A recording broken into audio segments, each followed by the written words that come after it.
Assalamualaikum warahmatullahi wabarakatuh.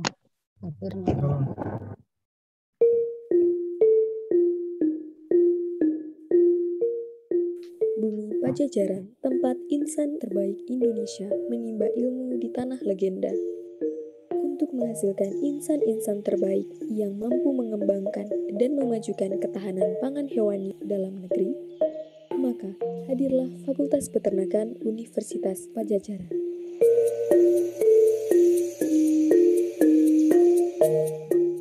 Fakultas Peternakan dirintis oleh Profesor Dr. Didi Atmanilaga tahun 1963. Selanjutnya, sejak tahun 1969, segala aktivitas akademik dan administratif dilaksanakan secara terpusat di kampus Unpad di Daud Utara. Kemudian, Fakultas Peternakan menjadi salah satu perintis yang menempati kampus Jatinangor. Sejak 2016, dibuka program studi di luar kampus utama, yaitu PSDKU Fapet Pangandaran. Fakultas Peternakan senantiasa memberikan kualitas pendidikan dengan sumber daya manusia terbaik negeri.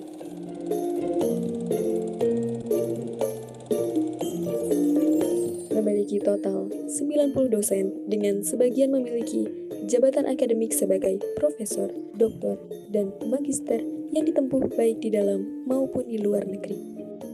Dan ditunjang oleh 57 staf tenaga kependidikan.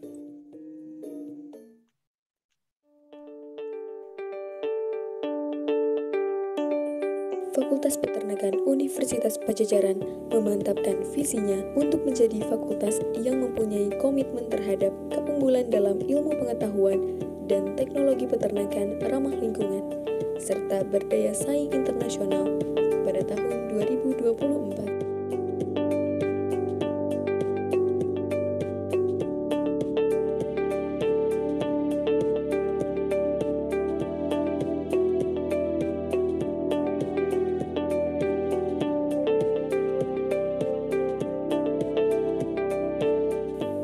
Fakultas Peternakan menawarkan berbagai tingkat pendidikan tinggi, mulai dari program sarjana, magister, dan doktor, yang telah diakui dan mendapatkan akreditasi A dan memiliki sertifikat ISO 9001-2015. Menjadi tempat untuk mengemban ilmu bagi 1.554 mahasiswa sarjana, 33 mahasiswa magister, dan 28 mahasiswa doktor.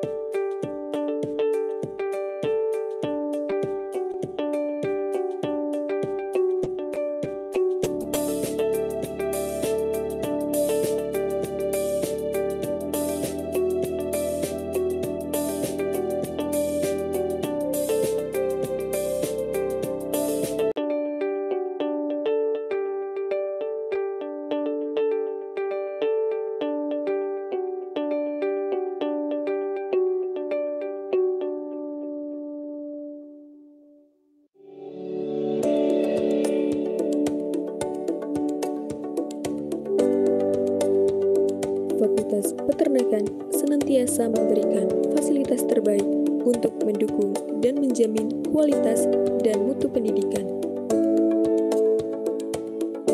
Terdapat fasilitas, sarana dan prasarana untuk menunjang kegiatan sivitas akademika.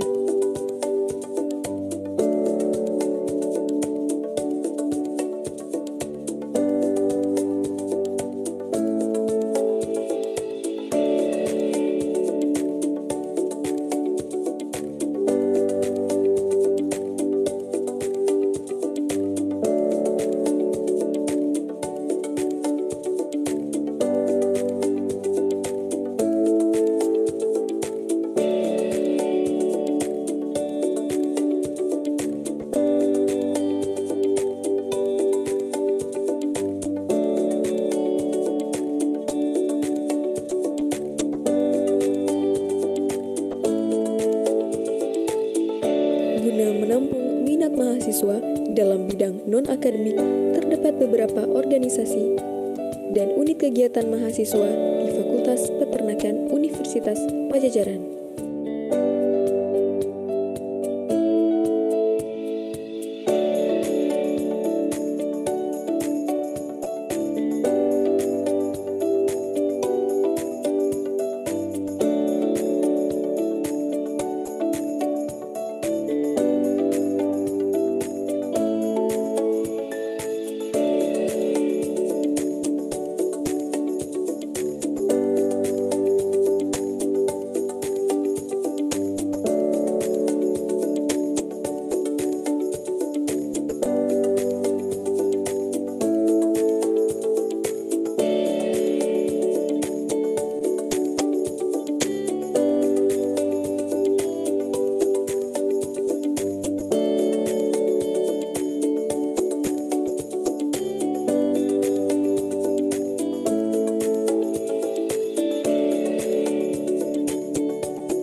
Okay, thank you very much.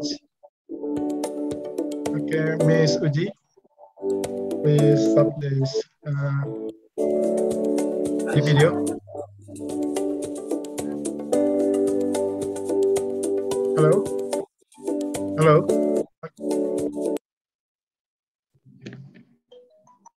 Thank you very much, Miss Uji. Okay, thank you very much for attending here. Okay, good morning, everybody. Ladies and gentlemen, thank you to each and every one for being here today at this guest lecture. Let me introduce myself. My name is Ahmad Firman, as Chief Department of Social Economics, Faculty of Animal Husbandry, Universitas Padjadjaran. It is such an honor for me to speak on behalf of the organizer. Let me begin by giving you a warm welcome to guest lecture here. Before we get started, I would like to express my sincere appreciation to Associate Professor Dr. Juwaidah Sharifuddin. She is my colleague from Department of Agribusiness and Bioresources Economics, Faculty of Agriculture, Universiti Putra, Malaysia, who is willing to take the time to share knowledge and information related to agribusiness management and case study in Malaysia, especially livestock industry. Okay, before I hand over this guest lecture to moderator, I invite the Vice Dean 1 to deliver his remarks. Time is yours, Ms. Indrawati. Thank you, Pak Firman. Dear Dr. Juwaidah, good morning, dear student and all of the participants. Assalamualaikum warahmatullahi wabarakatuh. Waalaikumsalam warahmatullahi wabarakatuh. Dr. Juwaidah, I'm always confused if I meet people from Malaysia because should I say in English or in Indonesia? Because your country is, we call it as negeri jiran, ya, negeri tetangga, negara tetangga. So we have similar culture, similar what it's called bahasa, yeah, because we have the same root, Melayu, yeah. And I have to express our appreciation that you are accepting our invitation to come here to general lecture. General lecture is normally conducted by department, and today Pak Firman is organizing this event. the aim of the general lecture is not only enrich our knowledge, but also strengthen our collaboration with our partner, especially from abroad, like you today. Even though we are tetangga, but we call you as a lecture, as guest, yeah. And again, I would like to say thank you to you. And I hope today we have different, we have what is called berbagi pengalaman, sharing experience, how to manage animal production in your country and in our country, because probably we have some challenges. For example, people now are so demanding, yeah, because they need not only healthy food, but also concern with animal welfare. And also they are also concerned about environment. You know that animal production has negative impact to our biodiversity and also our environment. Maybe we have we can have some discussion about that. Maybe after the lecture finish, or maybe next time. But I think this is the this is a very challenging for us as scientists. I think I have a small time to talk now. I have to finish before I have a long conversation with you. I have to finish this speech. And I also thank you to Parangga to organize this event. And then to Pak Firman to invite a very special guest today. And I hope the participants enjoy your speech, Dr. Juwaidah. And I will enjoy it because we are have similar situation, especially in how to make our faculty interesting to young people, and how to manage the institution, especially agriculture, is still exists in the next 10 years. Is also our challenge. I think that's all for me, Dr. Juwaidah, and all the students. I should say enjoy your meeting, and I have to finish with wassalamualaikum warahmatullahi wabarakatuh. Thank you, Pak Firman. Waalaikumsalam warahmatullahi wabarakatuh. Okay, thank you for your nice remarks. And okay, I don't want to wait too much of your time, and I need to hand over it to Dr. Andre Daud, our today moderator, to manage the event and introduce our guest lecture to all of you, and also to close this event as Vice Dean too. Okay, you have so many jobs here, Dr. Andre. I would like to say once more on behalf of this guest lecture organizer, welcome. It is great to see so many of you here. Thank you very much. Yours, I deliver to you, Dr. Andre. Thank you, Pak Ahmad Firman. Okay, Assalamualaikum warahmatullahi wabarakatuh. Good morning, ladies and gentlemen. It is a great pleasure for me to welcome you to this general lecture. May I introduce myself? I am Andre Daud.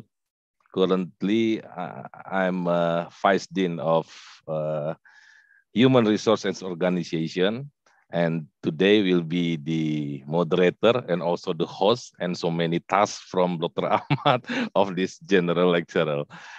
First of all, I'm especially welcoming Ibu Dr. Juwaidah Sharifuddin, our lecturer today. You are already in this room, I see. Assalamualaikum, Bu Juwaidah. Waalaikumsalam warahmatullahi wabarakatuh. How are you today? Fine, thank you. Yeah. You look very ready today. Thank you for taking time out of your weekend, to attend this event. Yeah, While it's our okay. while our other colleagues enjoying their weekend, and you are still available to share serious contents to share with us in this virtual class. Barakallahu fiik, Ibu. Okay, I also would like to welcome all of you participants in our general lecturer, and highest appreciation also for Pak Ahmad as head of Department Social Economy, and also Pak Rangga and team from Unit of Internationalization, who have successfully organized this wonderful event. But before I moderate this general lecture, maybe I would also express my expectation in this general lecture. That is, it is our agenda today. We will discuss about agribusiness management, both theory and practical aspect in livestock industry. And I think this is very useful topic. As we know, management is our core competency in animal science, especially in Indonesia, not just for students, but also both for lecturer and also researchers. Maybe from the perspective of higher education like us, and also Bu Juwaidah, we as a lecturer need to provide theory and many case study to our student. And this kind of sharing knowledge today will be very beneficial to enrich our contents to deliver to our student and translate it into our curriculum. And also from the research perspective, we as researchers, especially in the subject of social economy, like Ibu Indra said, that this is very challenging nowadays to be a social economy scientist in animal science. So we are part of the bigger science, and we have to, we have to keep our existency in animal science. So we are very thirsty for idea or insight that should be translated again into research topic. As we know, as a researcher, we are under pressure, quote unquote, to produce high quality research and also to publish the result in high ranking international journal, I think. So we have to broaden our view to continuously seek the research opportunity, not just in the level in Indonesia as national, but also in the regional. And I hope we can also extend to the international level. So I believe this lecture is very essential, Bu, for all of us. I hope this event can also serve as a first step to understand each other, maybe, and see the gap or similarity in agribusiness management, both Indonesian and Malaysia, and also to lock the opportunity for research and in collaborative way. Maybe that is my expectation. Well, before we begin our class, maybe I would like to inform some information. I would like to inform that this lecture will be conducted in approximately 2 hours. It mainly has 2 sessions, which one is for delivering the lecture from you, Bu. It is about 30 or 50 minutes, and the rest is for question and answer, and also discussion. Then I will summarize and try to conclude the result of the discussion. Hope I can note some important points from this lecture. And in the end, there will be an appreciation from faculty to you as a honorable lecturer. That is the schedule for our general lecture today. Okay, we are about to begin, but please, before that, Pak Andre. Yes. Curriculum vitae, don't forget. Yeah. Yeah, okay. Sip. Let me provide the profile of our honorable lecturer. Allow me to show you her profile. It is from me, Pak Ahmad. Yeah, I will share the screen. No, from me. Oh, yeah. From me. Please enlarge the view because it is so small. Okay. I barely cannot read this curriculum vitae. Okay, thank you. You are so young, Bu Juwaidah. Okay, Bu Juwaidah Sharifuddin, she is an associate professor, but it is also professor, ya Bu ya? In Malaysia, associate professor is professor. Not yet professor, not full yet professor. Yeah. But will be Call a it lektor professor kepala, in the near. Andre. Oh, head lector Lektor kepala. Okay, associate professor. I hope you Sama as me, will so, receive a professorship soon. She is from Agribusiness and Bioresource Economics, Faculty of Agriculture, University Malaysia. Her main interest is in agribusiness, consumer behavior, and also agri-entrepreneurship. This is very interesting topic, agri-entrepreneurship. And she have the first degree, the bachelor degree from Drexel University, USA. Very nice, in science and business administration, and hold the master degree from University Putra, Malaysia, your home base maybe, so you can coming home from USA. In business, also in business administration, and receive PhD in marketing from Cardiff University. So you have traveled around the world to get this degree, ya, Bu Juwaidah. Okay, in publication and research, I think this is also very excellent. You have published 26 paper and have been cited from of 280 more documents and 300 more of citation. It makes you have an H index in 7.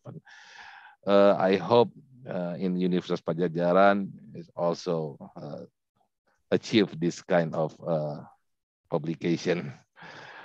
Okay, that is the profile of Bu Juwaidah, our lecturer today. I am sure that we all highly impressed with your academic career. Okay, without further ado, for our student, please be prepared. Yeah, open your mind, open your notes. Try to extract something for you, for your benefit and for all participants. Please enjoy the lecture. Untuk Ibu Juwaidah, kami persilahkan untuk memulai kuliahnya. The stage is yours, Bu. Oke, terima kasih Pak Andre. Terima kasih Ibu Indrawati ya tadi. Ya betul, Bu. Ya, Ibu Indrawati ya. Pak Ahmad Firman, terima kasih untuk jemputan ini. Like Dr. Indrawati said, we are satu rumpun. Cuma some of the words that we use are different. So Yes. sometimes we might pemahamannya lain sikit. So I think for the lecture I will continue in English, and then when during question and answer I'm okay with using bahasa tu. Okay. So that at least we understand each other better. Okay. Pak Andre, thank you very much for your introduction. You have very high expectation from my lecture, but never mind. I'll try to give the best that I can. Okay, this is my slide. Hold on. Okay. Can you see it? Yes. All right. So I'm going to talk on agribusiness management. Well, theory and case study. Some of the cases that happens in the livestock industry in Malaysia, and then it's not going to be on the technical side because I'm from Department of Agribusiness.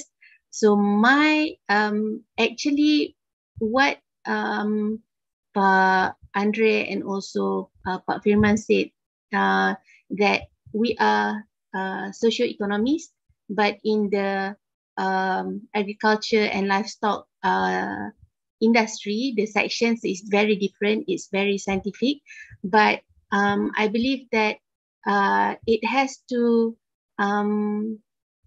actually in my department, there's not many lecturers and researchers, but we are being demanded by all other departments. We have departments of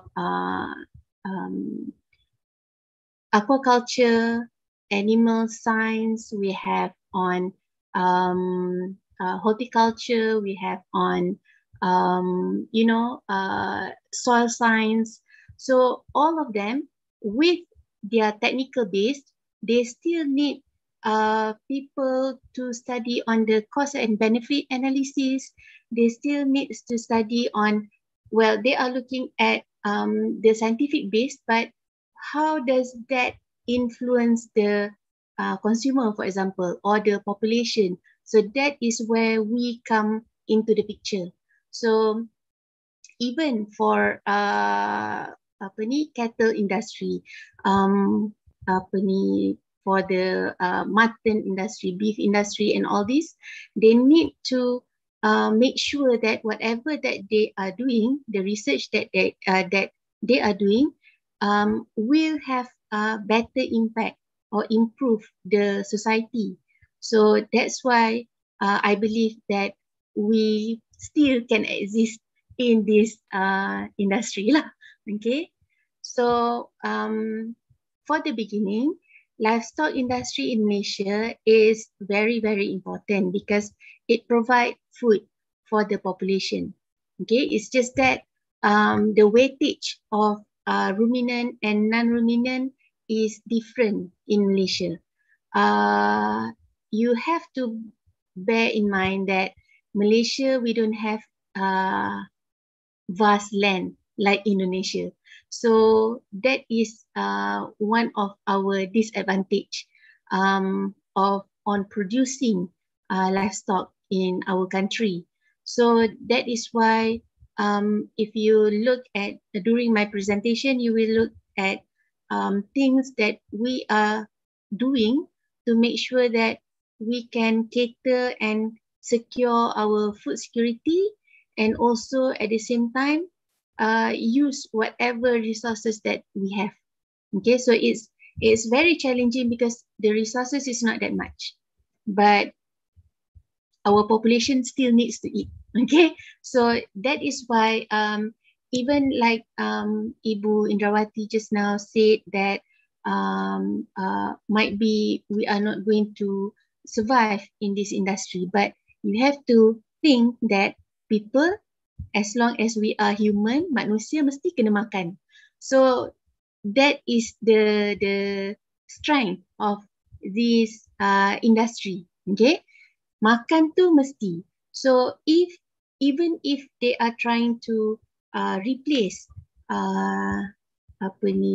protein source to vegetable based or things like this, but we know that when Allah create human, dia punya makanan dia kena daripada banyak sumber.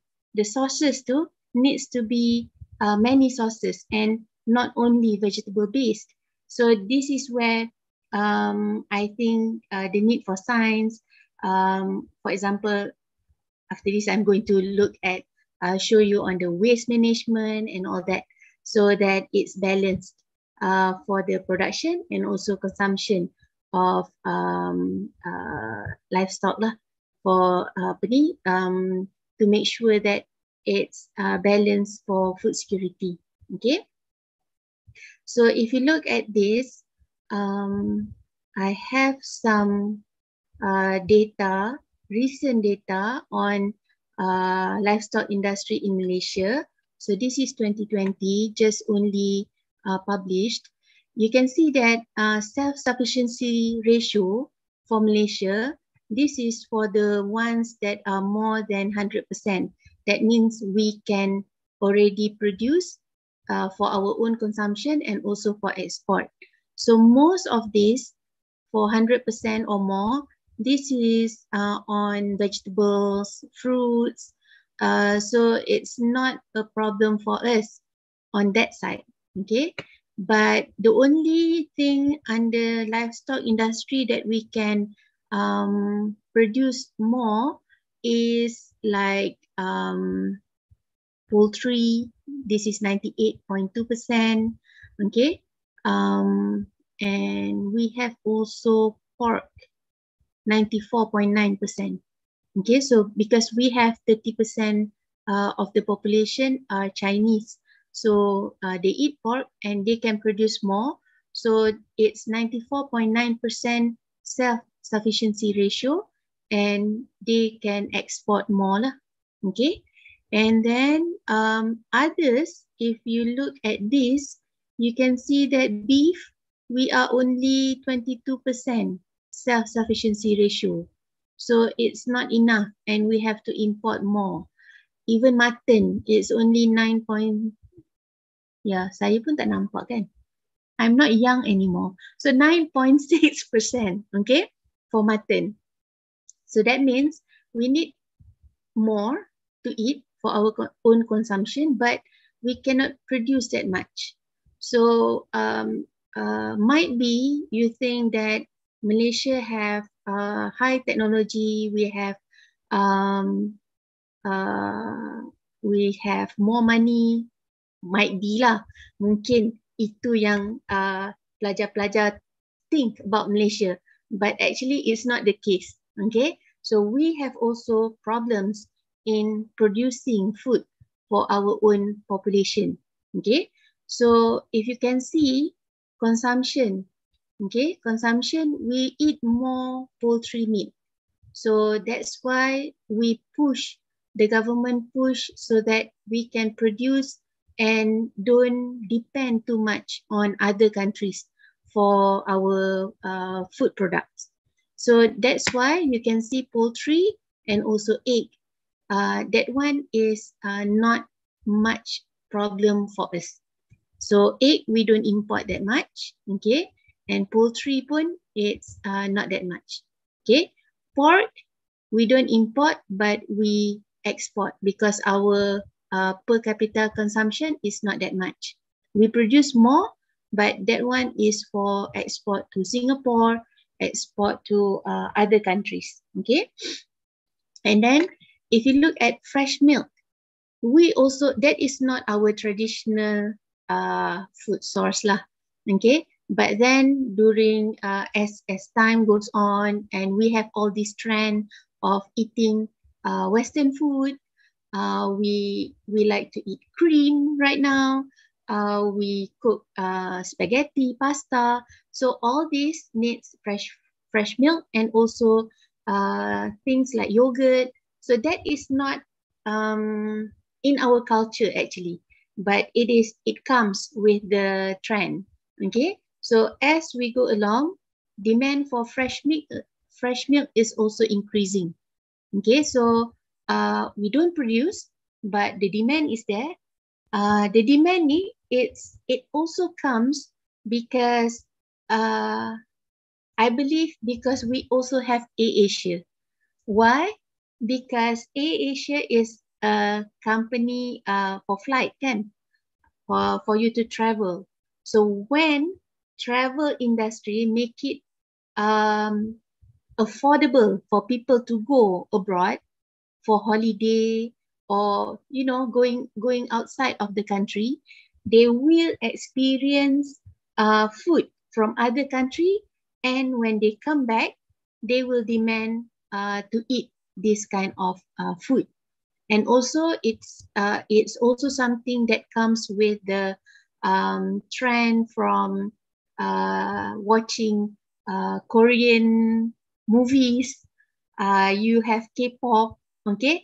All this, when you watch things in their movies, you watch what they eat, you watch what they cook. So you are going to demand that from that country too. Right now, actually in Malaysia, there's many young entrepreneurs who develop and sell apa ya for Korea, kimchi, apa lagi makanan Korea? I don't know, these my kids know lah. I don't eat that much Korean food, but they are trying to make it so that because it's being demanded by young generation. So when it's being demanded, even though the raw materials is not coming from the country itself, but when farmers see that the demand is there, so they will try to produce. Okay, so milk actually, if in the 60s, in the 70s, even 80s, we even have a program in primary school to drink milk every day, because that is not in our culture. Tapi bila bagi susu untuk pelajar-pelajar sekolah rendah minum, some of them, because it's not used to drink milk at home, dia sakit perut lah. Jadi stomach ache, because the stomach is not tak biasa minum susu. Jadi that is the case in the 80s, in the 70s. But now you can see that in Malaysia, there's more demand to drink milk, and also there's more awareness on, healthy lifestyle, calcium, you need all that. So that makes it increase in demand for fresh milk. So that comes where companies comes in and see that, we don't produce that much, but the demand is there. So it's good for companies to come in the industry. So this is where it evolves, how it changed the way we eat, and then what we demand from the market, and how companies and suppliers come into the picture. Okay, so as students, I think that is very important for you to understand this linkage, so that we can understand more on how to you as a student, might be you feel that it's not up to your level yet, but think that you are going to be the person in charge and might be developing policy for your country in the future. So you need to understand this linkage and the hubung kait, and also what we call that, kita kebergantungan with each other tu, so that you can think more on how to improve in your own country. Okay, so if you look at this is from 2016 until 2020. Okay, so why I show you this, because I just want you to see how it changed, okay, throughout the years for Malaysia. Okay, so this is SSR, self-sufficiency ratio, import dependency ratio, and also per capita consumption. Okay, so you have for poultry milk, chicken, duck, egg, pork, beef, mutton, and fresh milk. So just now it's only looking at 2020, but if you look along the way, okay, from 2016 to 2020, you can see that consumption, for example, for poultry, kan, 2016 we consume more kilo per year, okay, but it decreased by 2020. Okay, from my analysis lah, from what I think, this is because of the price. Okay, because the price of chicken meat, duck meat is getting expensive, and at the same time we have COVID-19. So when we have COVID-19 pandemic, means there are more people, we have we are currently days 500 something for movement control order. So there are times when everybody cannot move at all, okay, just stay at home. There are times when we can go out, but it's very strict. Only 2 people per car, only the ones who are going to buy things from the shop. That is only the people who can go out. But right now we are having higher percentage of vaccination, so we are trying to let people go out and work, and also go back to universities, go back to school, but it's still minimal. So what I can say is that with the increase in price for poultry meat, and also with the situation where people don't have jobs and don't have enough money, so consumption is reducing. Okay, so you can, if you are, even you are lecturer or students, you can imagine if people reduce their consumption of meat, then they don't replace with good protein source. So you can imagine in a couple of years from now, there are going to be health issues.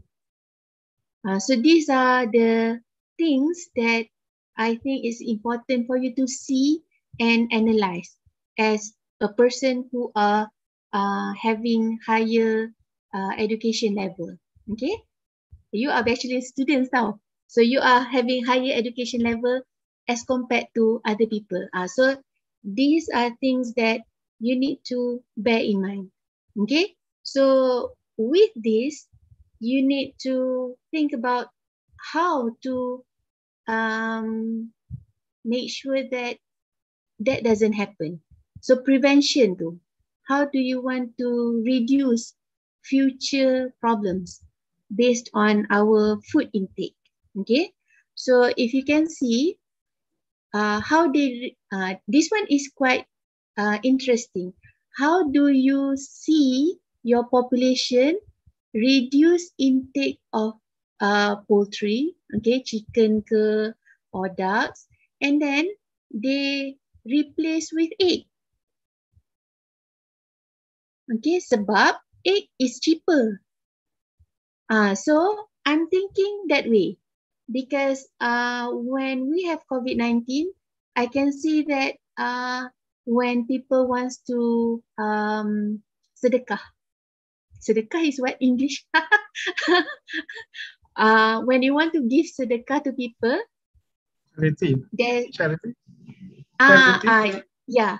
When you want to give charity, kan, you give food banks. So they don't give chicken meat because it doesn't last long. So you give eggs. So eggs is the something that is going to compensate lah. If you cannot eat chicken, you eat eggs. So they take eggs more. So, and also it's much more cheaper.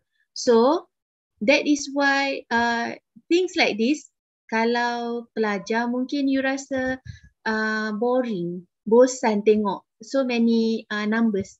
Tapi this is how I make it interesting and try to make you think more. Okay, not only looking at numbers like this. Okay, pork for example. Okay, SSR is very high. This one I think since even 2000, in the year 2000, it has been produced in higher level, and then they export because we have Singapore as our neighboring country. So they export more there, and also even to China after they have processed it to become other products lah. Okay. So consumption is quite low because we only have 30% Chinese, and our Indian population don't eat that much pork lah. Okay, beef. This is our we eat beef as from previous years, even in the 40s, 50s, but like what is mentioned before, healthy lifestyle, sometimes people reduce taking beef, okay? And in Islam, when you say that mutton is better than beef, so people are getting more intake on mutton, and also if not mutton, you can have lamb, can from mutton or lamb. And then even though our consumption is not high, okay, but then we import so much mutton and also lamb because we don't produce that much, okay. And then fresh milk I have discussed before. So you can see that we have increased SSR because previously it's only like single digit or 15% or something like that SSR. But we have a few companies, big companies that really invest in producing fresh milk. And also, I think we reduce the rate of our consumption. That's why we can see that our SSR for fresh milk is getting higher. Okay, so it's not only that we drink more, but we don't compare ourselves with other Western countries lah. Our intake of milk is not that much. Okay. So this one is specifically on beef. I put the value of supply and imports. Okay, you can see that our production is very, very minimal for beef. Okay, as I said, we don't have that much land, and because we don't have much land, it's not advisable to rear cattle and let it roam free. Okay, so we are trying to make the small farmers to see that when they want to produce, it's better for them to have a good system, okay, modern system. But then that will have very high investment. That is one of the challenging part for the small farmer to rear cattle. Okay, so what we do is that for producing beef in Malaysia, we have many palm oil estates. We have plantations. So we are looking into. We have looked into integrated farming before, but we are trying to find ways how to use all these plantations, and at the same time we can rear cattle too, and it does not memusnahkan or have negative impact on the plantation itself. Okay, sebab kalau ada lembu nanti dia kacau kan anak pokok kecil-kecil.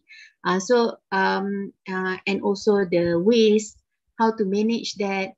So all these have to be taken into how to make it more efficient to rear cattle as integrated system in the plantation. Okay, but even if we don't produce that much and it's not enough for our consumption, we still export. So what Malaysia is looking at is produce is one thing, but export too is exporting product with higher value. That means process it first. Okay, so if you look into Malaysian way, we don't have coffee, for example. Okay, so what we do is we import coffee, import the coffee bean, and then we process to make it into something that has higher value, and then we export. Okay, cocoa, for example, also like that. So we don't produce cocoa bean, so we import cocoa bean, make it into something else, okay, that has higher demand and can be sold at higher price, and then we export that. So this is how we survive, okay, for such a small country. So you need to look at what you have and how do you want to manage that for the whole population lah, and also how to survive as a country itself. Okay, so if you look at our population, okay, from 2016 is 31 million, now it's 32, but not much difference between 2018, 2019, 2020.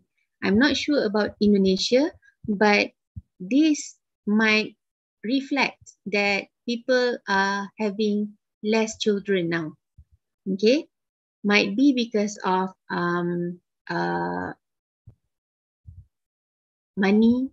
Okay, when you have more children, you think that you are going to have not have enough money to support your family, or it's a trend now that people don't have too much children. So these are things that you, in socio-economy, you need to think about all these too. Okay, even if you want to produce more for the industry, but if you look at the population is going into the stagnant or declining stage, like Japan, for example. So you need to think about, are you going to produce and produce and produce, and it turns out that the demand is going to be lesser and lesser and lesser. So how does that impact to your company? Okay, so this is looking at beef supply and utilization for Malaysia. Mahasiswa-mahasiswanya Bu Juwaidah. Ya? Itu soalan. No, please mute. Please, okay, I thought that's question for me. Okay, so next one is mutton. Okay, mutton, you can see that it's not much being consumed. Okay, but the demand is increasing. So the demand is increasing also for upacara, when we have gathering, and I don't have pictures, but then I can see that even during our COVID-19, I thought that all these higher value food products is not going to be demanded by Malaysian people. But it turns out that during the pandemic, more people that have gone abroad for holiday, during holiday, for 2 years, we cannot go out, kan? So these people, if they are not, their income is not affected, so they have more income and they cannot eat at the restaurant. So what they demand is for having this higher value food that they can cook at home, but it can taste as good as the restaurants, or when they go out for holiday, for example. So yang Malaysians ni ramai pergi holiday dekat Indonesia, for example. Jadi ada makanan-makanan di Malaysia tu sudah rindu. Okay, we miss the food.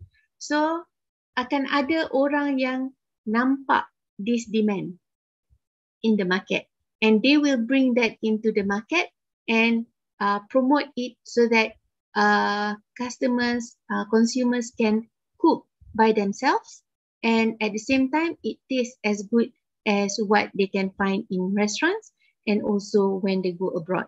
So this is the marketing side lah for and it's good for the livestock industry, because you don't look only at selling fresh meat.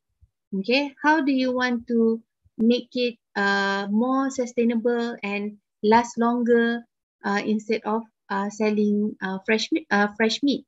Okay, so these are things that I can see happening in Malaysia right now. Okay, because of pandemic and different situation right now, and also the way consumer spending is also different, because we cannot have wedding reception, we cannot have gathering of people, even 10 people pun tak boleh gather. Okay, so what we have, the lifestyle that we have before this, kalau anak dapat markah baik, we celebrate. Kalau kita punya birthday, we do celebrate with our family and friends. Semua tu tak ada for 2 years. Okay, I don't know how it happens in Indonesia, but that is how we have what is the situation in Malaysia, and how we change our way of consuming and spending in Malaysia for these 2 years. So hopefully, when the economy open right now, it's going to be going back to the previous lifestyle lah. But as of now, this is how we survive during the COVID-19 pandemic. Okay, and then for pork, okay, pork ni dia tak ada masalah untuk production, but then dia banyak penyakit. This penyakit, all the diseases need to be looked into in a very careful way lah, because for pork, dia punya disease tu, it's not only affecting the animal, but sometimes it also can go to the human. So yang ni yang masalah besar juga. So there are many things that have been done to make sure that this industry, first for the waste management. Dia punya waste management memang waste memang banyak daripada pork industry, okay, swine industry, and then disease banyak, and then bau, okay, the smell that comes from the farm is also unbearable before, okay, and then slaughtering. So if you want to slaughter so much of the animal, macam mana nak buat dengan waste daripada slaughtering method tu?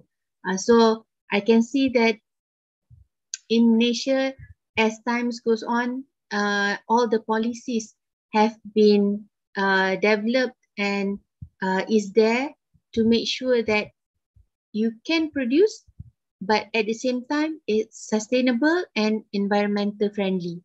Tapi dia susah lah, because you want to balance that with companies that are looking into reducing cost and increase profit.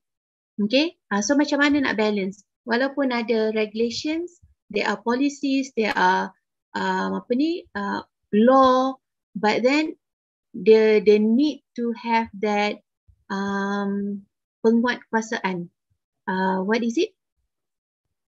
Enforcement of all these law and rules and regulations. That is actually our main problem right now. Law dah ada, regulations sudah ada, tapi untuk enforcement tu, untuk ada orang yang pergi check and make sure that people, the companies are doing it according to the law, that is quite challenging for Malaysian lah. Okay. And then we have poultry meat. Poultry meat, there's so much improvement. That's why we can produce until nearly 100% of our SSR. Okay. And also this, the one that I show is closed system. So we are trying to move towards more environmental friendly, but it's going to be problem because closed system ni is going to be higher cost. So how to make sure that small farmers can practice this kind of more dipanggil apa smart farming and modern technology, but at the same time how they can do it in lesser investment. It's going to be hard, but this is what we are trying to do, because even for poultry production dia waste is so much, and also smell pun, okay, bau memang kuat.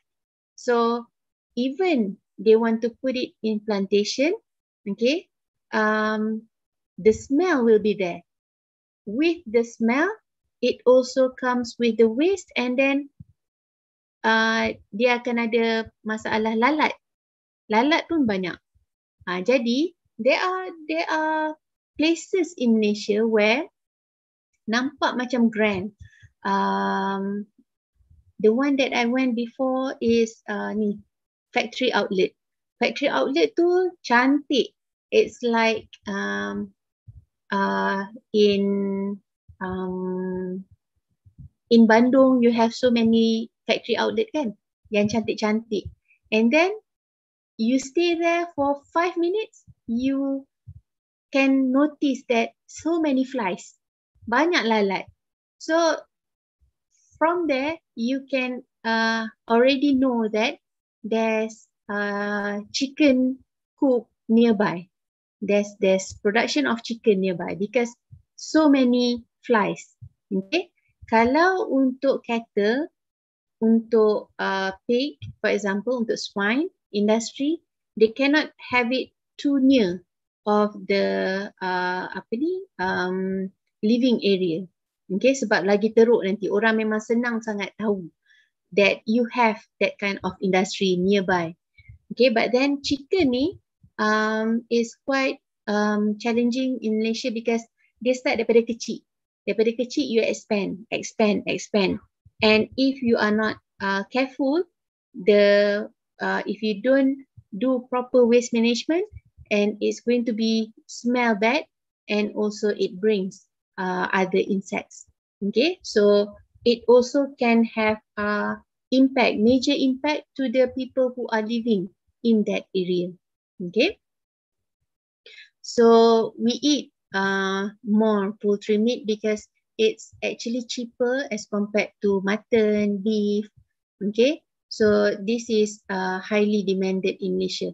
So you even in Malaysia, the price of chicken too is controlled by the government because we rely on that. Okay, chicken and duck egg. So we don't import eggs. We also quite worry when we see in YouTube kan, kita banyak Google kan YouTube, and we see that there are fake eggs in the market. Jadi we try to make sure that our food security for eggs part ni is being handled. So our production of eggs is very high, and we can produce more than what we eat, and we export, especially to Singapore lah. Okay. So fresh milk, actually fresh milk ni before this, more of our production is in Sabah, because Sabah is have the better climate for producing fresh milk. Tapi bila produce in Sabah, you want to bring to Semenanjung Malaysia, it's quite challenging, and to make it for price affordable for the Semenanjung Malaysians to buy milk from Sabah tu, it's not competitive at all with the imported milk. So mahal jadinya because you have to transport. So one company, Farm Fresh, has opened its business in Johor, and then from Johor right now, they expanded to many other states in the Peninsular Malaysia. And also this one is good because Farm Fresh ni, they find ways on how to sell their fresh milk and at the same time help the community. So what the company do is that they don't sell only at the supermarket. Okay, so what they do is they find distributor between the within the community. So maknanya students can also be distributor. People who work in the office can also apply to be the distributor. So Farm Fresh ni, the company will supply the fridge, chiller. Okay, so when you become distributor, you yang cari market, you yang jual runcit to all the consumers. So instead of just selling at the supermarkets where people go and buy from them, they go and search and have distributor, okay, individual distributor for them to just send their products to this distributor, and then distributor will sell to the individual consumers. So ini salah satu cara yang very unique that is being done by this company. So it at the same time increase the production and very uniquely increase the market size. Okay, so that is how one of the company in Malaysia is doing it. Okay, and then what are the issues in livestock production in Malaysia? Okay, the issues like the one that I said, land zoning, which land that can be used for livestock production. It cannot be nearby human residency, but we don't have that much land. And then we also have plantations, and then we have to make sure that it's not nearby rivers because it's going to be polluted. So all these have issues for land zoning actually in Malaysia. Okay, I know we have so many land in Sarawak, for example. Tapi our land in Sarawak tu is not as big as yours. Yours is bigger. Okay, Indonesia have vast land. So in Malaysia ni, tanah pun tak cukup. So how do you want to increase the production tapi tanah tak cukup? So that is challenging, very, very challenging issue in Malaysia. Okay. And then when you want to increase production, banyak pula waste. So how do you want to justify or balance between waste management and also production? So what are you going to do with the waste? So this is also something that is very challenging for Malaysia livestock industry lah. Okay, and then the third one, globalization and liberalization. Okay, so you can see that you want to open up the market. We have AFTA between ASEAN countries. We have we have China that is exporting their products to other countries. We have also Brazil selling chicken meat, okay, to even halal chicken meat that comes from Brazil. Okay, it's not a Muslim country, but they are producing halal chicken. And then we have meat from India, for example, that is selling very cheap as compared to our local beef. So with all this, how do you want to make it sustainable for the production of livestock in Malaysia? Okay, I have given talk to one Indonesian university, and then I received a question from the audience asking that is it how do we get better in oil palm production? Does the government pump so much money for the industry to expand that good?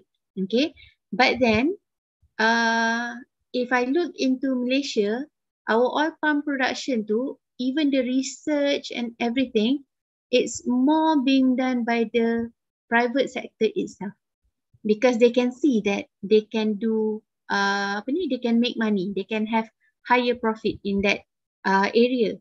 So what I'm thinking is that if you want to improve the sector, whatever sector that you are trying to improve, you can make it so that the companies can see what are the future, the demand is going to be high in that area.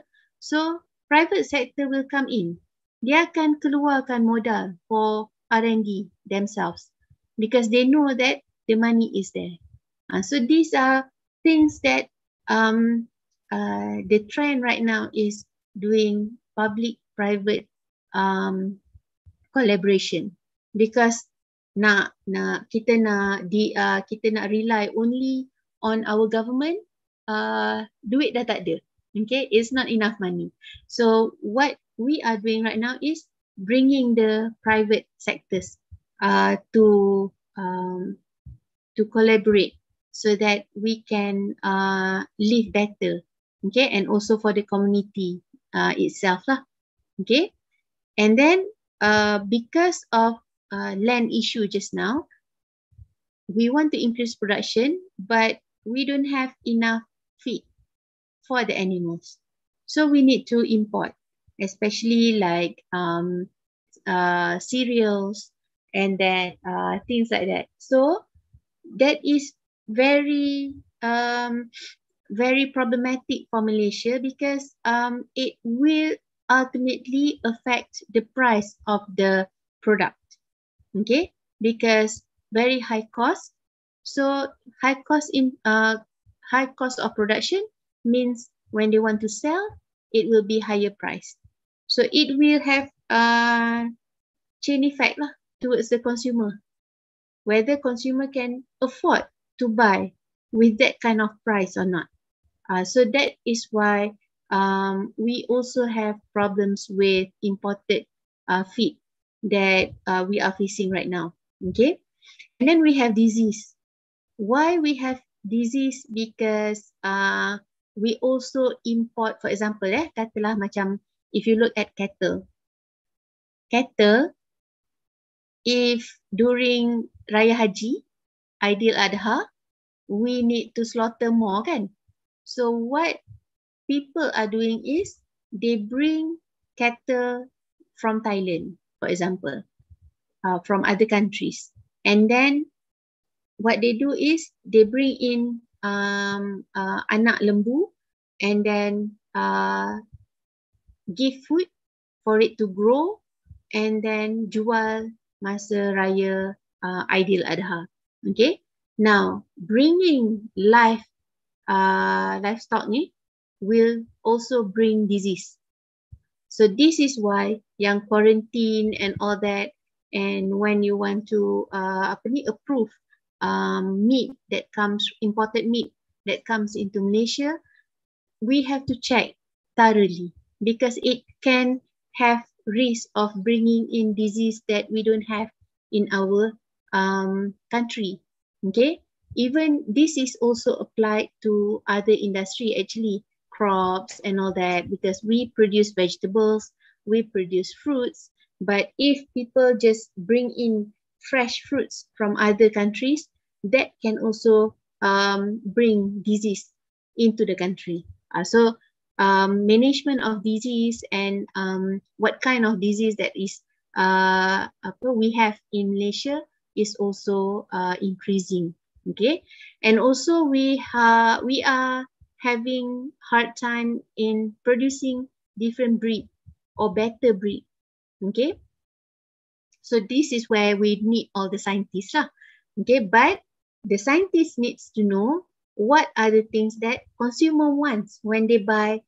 For example, I have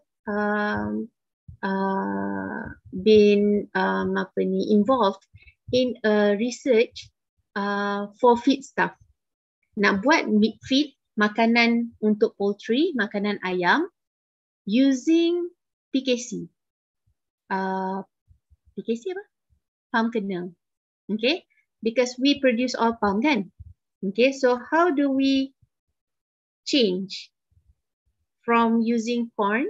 So we can reduce, katalah we reduce 20% of corn or maize, and then ganti dengan PKC, so that we can at least reduce the price of feed for the poultry.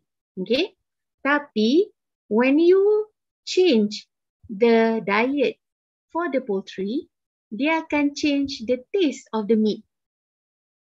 You see how the research is there for you to explore. Okay, so dia akan ada researcher looking at the feed, how to modify and looking at the nutrient of the feed so that it can be produced with cheaper price. Tapi at the same time, there are going to be researcher looking at the quality of the meat of the chicken. Okay, tengok sama ada meat tu, chicken tu bila dah proses jadi meat, okay, meat ni tahan lama ke tidak. Okay, and then rasa dia, how does it affect the taste. So kita akan datang for the study of the consumer preferences. Warna daging might be different because they eat different things. Rasa, taste too is going to be different. So they have done research on, okay, you change feed, change 20% of maize, you ganti dengan PKC. So how does it affect the color of the meat and the taste of the meat? So buat research, consumer makan sedap ke tidak? Dia rasa apa? Compare dengan feed yang reduce 10%. Dia kurangkan 10% maize, dia ganti dengan PKC. How does it affect the meat? And then how the consumer feel when they eat the meat. So ini yang make the researcher from different angle to different background, they have to rely on each other even when doing research. Okay, so that is example lah yang saya pernah tengok. Okay, alright. Now going into issues. Okay, I give you all the examples that are happening in Malaysia. So you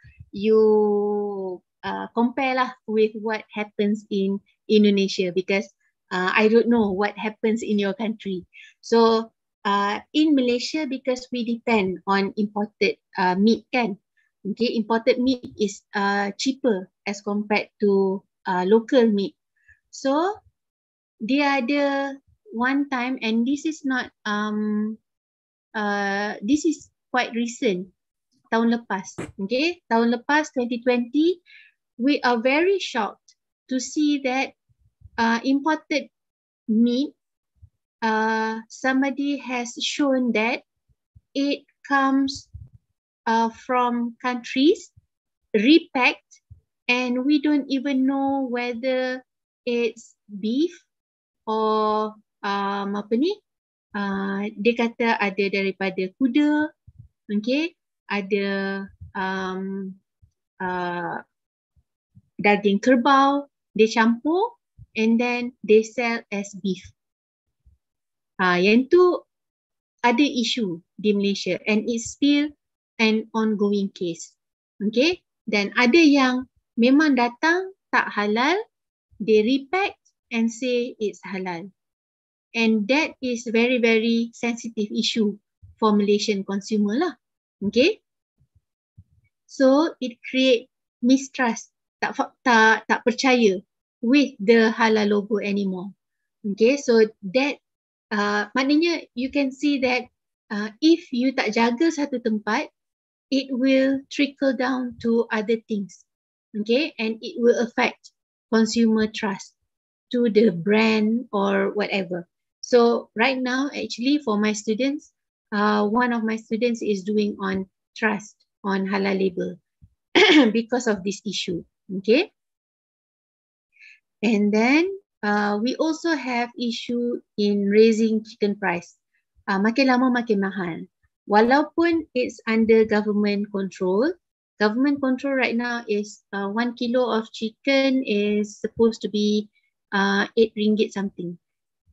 Right now ada tempat yang dah naik 10 ringgit something, and especially during festival season, government really control the price in the market, okay?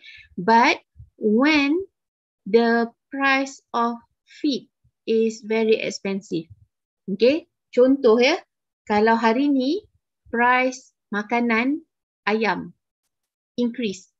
So ayam, you kena fikir how long does it take to produce chicken, okay? Sampai dia berapa bulan. So you can expect nanti bila bulan kelima nanti, when you want to sell the chicken, it's going to be very, very expensive. So this relationship ni, you need to understand so that you can predict the price for the future market. So this one is very important. So maknanya, even the government wants to control the price of the chicken meat, but it also have to look into how much the cost was being used to rear the chicken. Okay, so government pun walaupun dia ada limit to the ceiling price, tapi at the same time the government cannot tindas the producer. Kalau producer memang jual, tak boleh handle the cost anymore. Takkan government nak bagi subsidi, okay? Like I said, government don't have that much money, okay? So not all the time that they can give subsidy so that the price that is being sold to the consumer is at affordable price, okay? So now, some of you might be thinking that subsidi ni is not good, okay, for the farmers.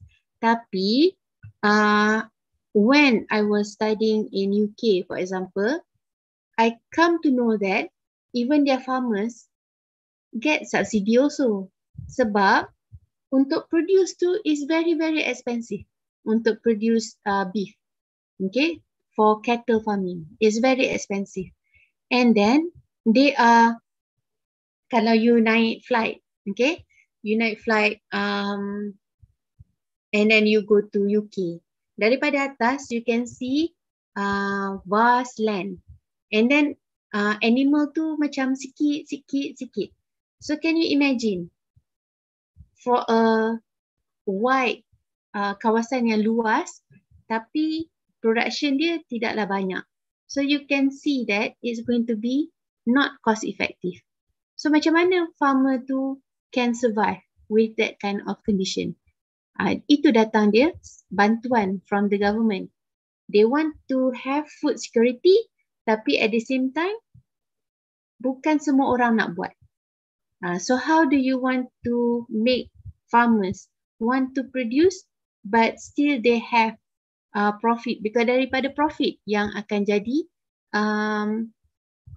duit untuk dia sustain dia punya livelihood.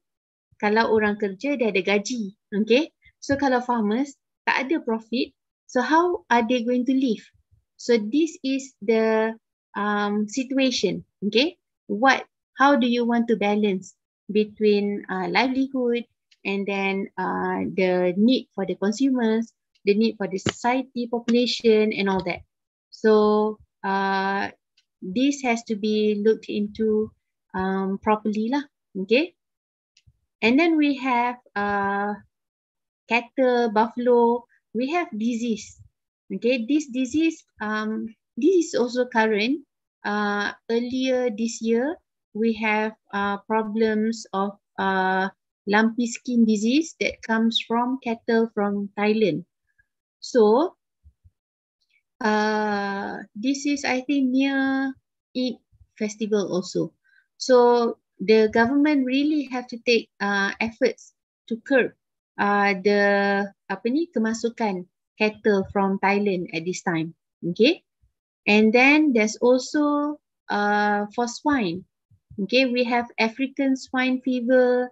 Kita ada JE lah dulu. We don't want until it becomes problematic that we need to kill all the one whole farm kena kill, and then tanam, bakar and all that. Because masa JE dulu memang very the situation is very critical for the farmers, because memang banyak satu farm atau dua farm memang kena bunuh terus semua dan tanam dan bakar. Okay, and it also affects human. So we don't want it to be like that. So after that incidents memang kita dah kawal, and officers from DVS always go into the farm and check all the livestock. Okay, tapi yang ni pun baru datang ni. This is March 2021. Okay, so dia akan jadi masalah lah if the problem is not tackled earlier. Okay, livestock waste management. Kita memang tak ada tengok farm near our beach. Tapi when it comes from the river, it will lead to the beach. Okay, it will lead to the sea. So that is why our enforcement in Malaysia is not enough.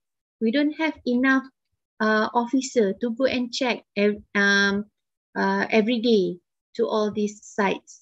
So we also depend on the report from the community if something bad is happening. So that tapi itulah, when you receive report, maknanya benda tu dah happen for quite some time. Okay, so it will have effects, and then effect tu dia akan jadi lebih besar. We have in 2019, I think, pencemaran, pollution of river sampai it was so bad that it affects dia keluar fume. Okay, ada fume, and boleh pengsan bila kita bau benda daripada sungai tersebut. So we have that, and we don't want that to recurring again. So we have to take many measures to make sure that it doesn't happen again lah. Okay. This one is for land zoning.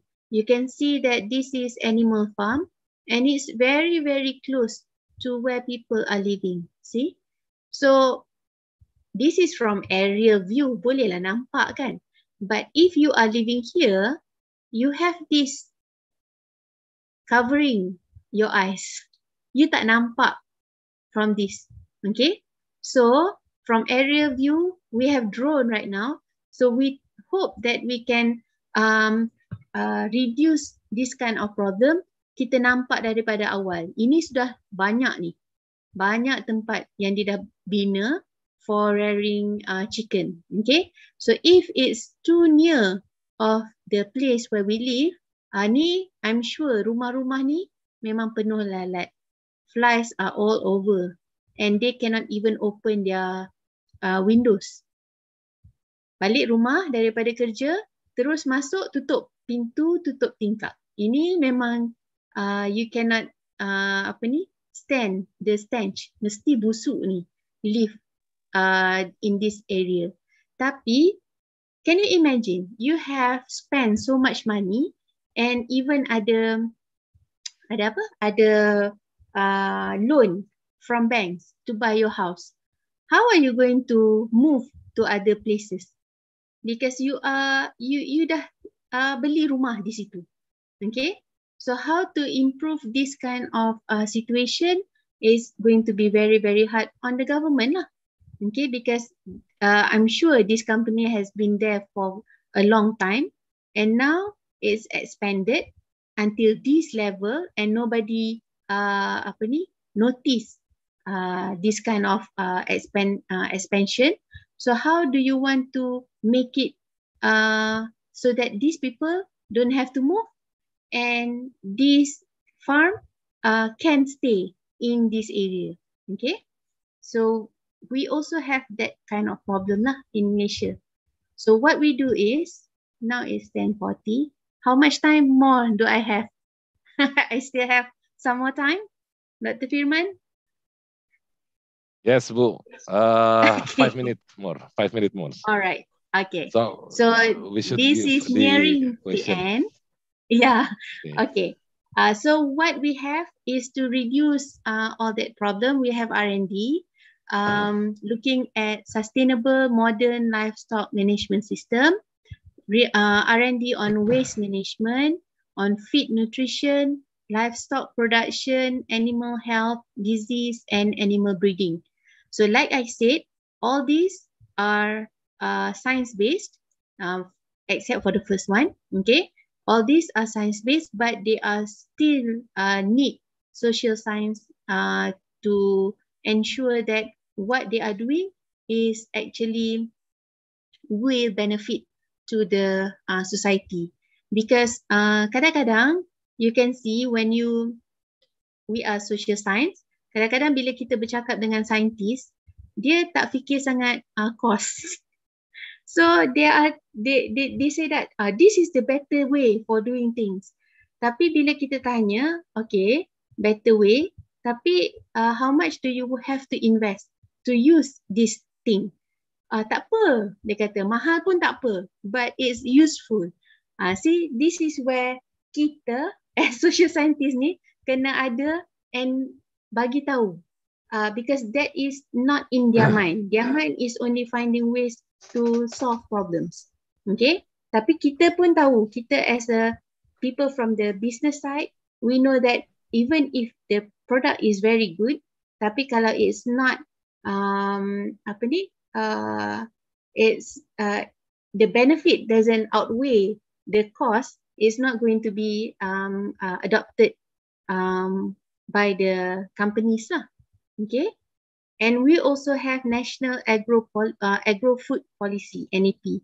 So NAP, the first one is 2011 to 2020, and NAP 2.0 is supposed to be 2021 to 2030, but it's not yet published because of this COVID-19. Kita lambat sikit nak publish, but it's looking at improve efficiency of livestock industry, competitiveness, the one that, because we produce a lot right now for non-ruminant livestock industry, so we need to sustain, make sure that the market is still there.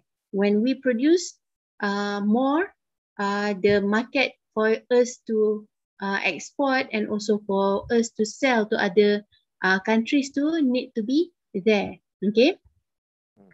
Increase production of animal feed to reduce our import, strengthening effectiveness of disease control, okay, and safety of slaughtering and processing procedure. Contoh ya, this is what I see from I was small. Kalau slaughtering ni dulu, we can see lorry that have pigs in the lorry. They are bringing the pigs from one farm to the slaughtering house. Tapi itu dia jadi environmental not friendly and also not safe lah. Okay, so what they are doing now, kalau ada farm, slaughtering must be there too. So it's not going to be far from the farm to bring the live animals to the slaughtering house. So yang tu pun ada juga. And then develop other livestock industry. So not only looking at chicken, ducks, cattle, sheep. We are also looking at rabbit right now. Rabbit pun ada, arnab. And then we are looking at any kind of other livestock that can bring in demand from the consumer, is going to be demanded by the consumer, and at the same time can give profit to the industry. Okay, and then other things is on balancing domestic supply and imports. So import meat is currently much cheaper than local production, but then we are trying to make it not to rely too much on import, because we have example of relying on imports of rice before, and then something happened. Kita ada ribut, kita ada drought, and then which makes that country cannot export to us. So that is food security lah. Okay, so you have to balance that. So the way forward, okay, ni last the way forward for 12 Malaysian plan. Kita ada 12 Malaysian plan baru saja presented 2 weeks ago, I think. So these are things that is going to be focused in Malaysia, intensifying smart farming activities, developing a comprehensive smart farming network, adopt modern technology, because farmers susah nak adopt if you have modern technology. And then dissemination of information on technology pun satu juga. You have technology, you have scientists that develop new technology, tapi orang farmers tak tahu. Okay, and talent development, this is where the students, kita ada 200 students right now.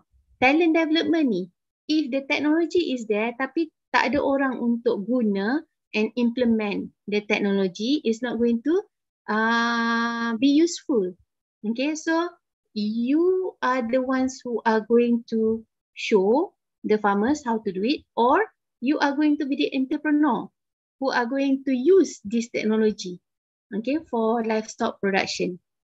Okay, and then enhance participation of technology provider. This is where we attract the companies that produce that technology to engage with the farmers.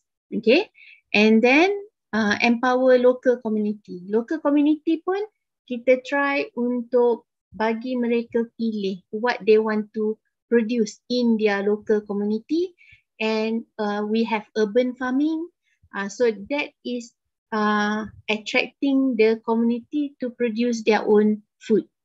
So we are trying to look into that too. Okay, so that's it from me. Thank you very much for your time listening. Okay, thank you very much, Ibu Juwaidah. I think it is very good presentation, and I have already seen the important point for discussion if there is still availability of time. But in general, you have explained starting from the resources that Malaysia have in livestock industry, also the production process, and also the consumer aspect, and also the issues. I mean the issues and how the challenge emerge from that issue. Okay, that is very nice. Thank you, Bu Juwaidah. And now we are going to the next session, which is discussion, question, answers, and also discussion. Formally, I would like to divide into 2 sections, and there's 3 questions or comments in each section. But I see in the chat box is so many people that want to ask, and I have to mention. I baru nampak banyak soalannya. Banyak sekali ya, Bu ya. So I will dengan berat hati I will choose one. I will choose the the attendees that have a unique question, because I see that for all the question, some of them have similar question addressed in similar topics. I mean, so maybe I will give an opportunity to participant to speak directly, to ask directly to you according to the topics. So I will choose the name of this participant. So Bu Juwaidah doesn't have to answer one by one because the topic is rather similar to me. Okay, the team, please unmute the name that the people that want to ask directly to Bu Juwaidah. So maybe we start from the resource first. The resource first, it is about how to manage your resource, mainly the limited of land, Bu Juwaidah, and maybe it related to the shortage of forage for ruminant, maybe, or yeah, something that unstable supply of feed, unstable supply of feed. Maybe I would like to give Ervina. Ervina, are you still here? Yes, Ervina, please deliver your question short.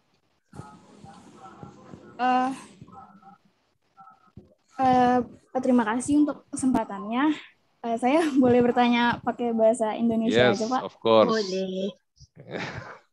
Iya, jadi gini Bu, Pak, saya ingin bertanya bagaimana para peternak di Malaysia atau peternak kecil ataupun seperti perusahaan besar itu mengorganisir limbah peternakan yang baik dari kayak kotoran atau dari baunya gitu. Terima kasih.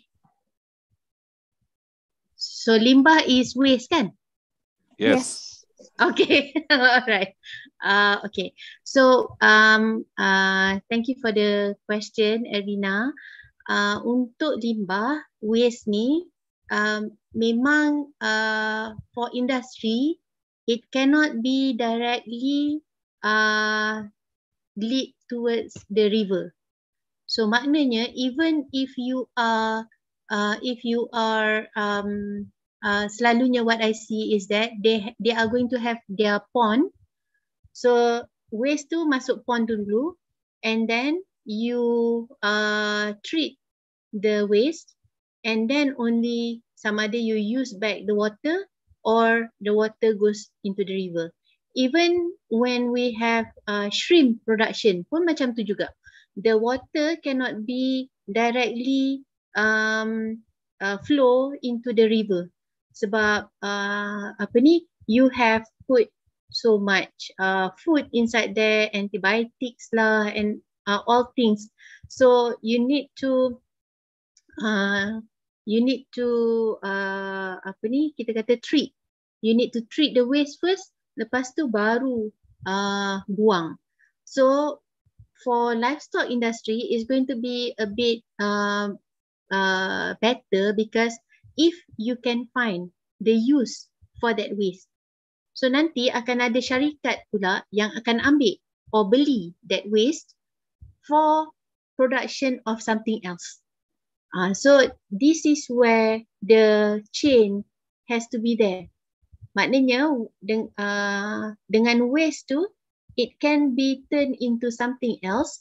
So that can be something of like raw materials to make something else too. The other product too that can be made by using that waste.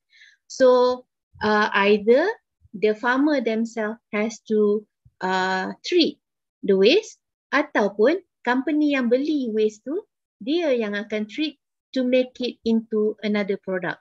So this is why scientists, akan ada scientists yang akan buat research on waste treatment, tapi mesti ada juga researcher yang cari jalan waste ni boleh guna untuk apa. So this is where yang macam saya bagi contoh tadi is on PKC. Kita banyak keluarkan oil palm and then we process and to make it oil tu. Okay, apa yang keluar ni, the waste, apa you nak buat dengan waste tersebut? So this is where walaupun dah tak ada nutrient kat situ, might be it can be used for something else. Sebab tu ya ada you tengok dia buat dengan waste oil palm tu ada yang jadi apa ni for planting materials, ada yang jadi macam saya kata tadi feed for the animals. So using this kind of sustainability ni is very very important to be there. Mesti ada cara untuk pembuangan. So that's why before this in one conference, one participant said that they are looking into ternak lembu di atas air. Okay, di atas air. Maknanya terus ke dalam kolam dia punya waste. Di Malaysia, I think it's going to be impossible for us to do that. Sebab kita tak banyak pond, tu satu. And bila directly wastage tu into the pond, kalau tak ada sistem yang very good in treating the waste from the animals on top of the pond tu, it's going to be very very hard to rectify the damage. Yang tu soalan tu I first time I dengar masa tu untuk ternak di atas air, and I'm thinking it's not going to be used in Malaysia lah unless kita ada sistem yang untuk water treatment yang I've seen this in Indonesia tu, yang river you yang sangat kotor and then it can be turned into very clear water and can be used after that. So maknanya kalau you ada scientist yang can come up with very good system to treat the water, then that kind of farming system tu can be used. So that is what I see lah in the future. Tapi memang untuk waste management tu really ramai yang boleh tengok into making things out of the waste, and also how to treat the water or treat the waste before you throw them away lah. Okay, Bu Juwaidah, but the most important thing is that do you have any strict regulation from the government about this waste management? There is sanction or a reward maybe for this management of waste? Okay, Malaysia ni we are good in creating regulation. Regulation memang ada, okay, because but not dia the enforcement. Tapi enforcement tu Okay. it's hard sebab orang tak ramai. Okay. Kita in Malaysia ni kita punya civil servant ramai. Jadi dia tak boleh nak expand and sampai satu masa tak boleh nak bayar. Jadi the number of people that is working as enforcement is not enough to handle cases.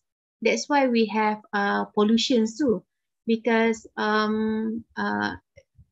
especially masa MCO ada companies yang curi-curi buka operations, okay, and then kita tak boleh keluar.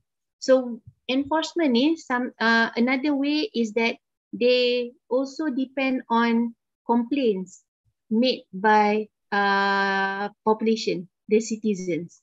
Kalau society tak buat complain, then dia susah nak nampak semua tempat. Okay, so bila orang tak keluar daripada rumah, tak ada siapa nampak orang buang sampah ke, orang buang all the waste somewhere. Okay, so that makes it increasing cases during the MCO time. Okay. So ada time masa-masa kami tak ada air because they have to stop the water treatment facilities sebab air tu dah polluted. So it affects the society lah after that.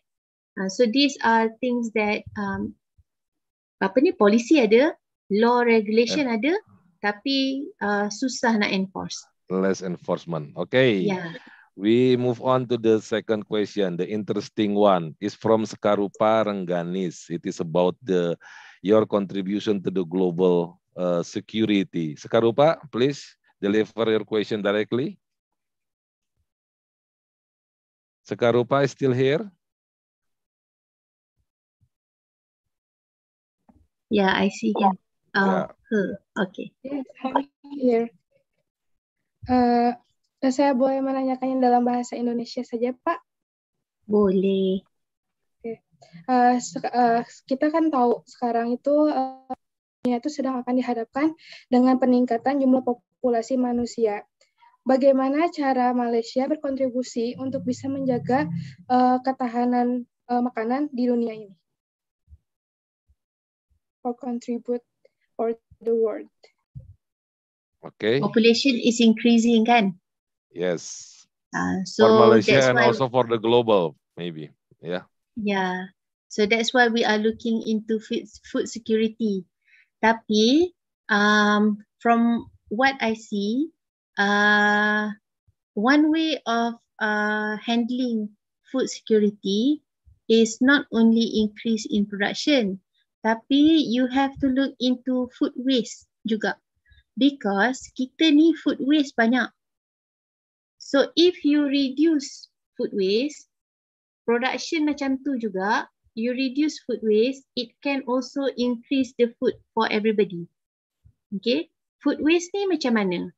For example, daripada farm tu, when we harvest, when we slaughter, jangan sampai banyak sangat waste.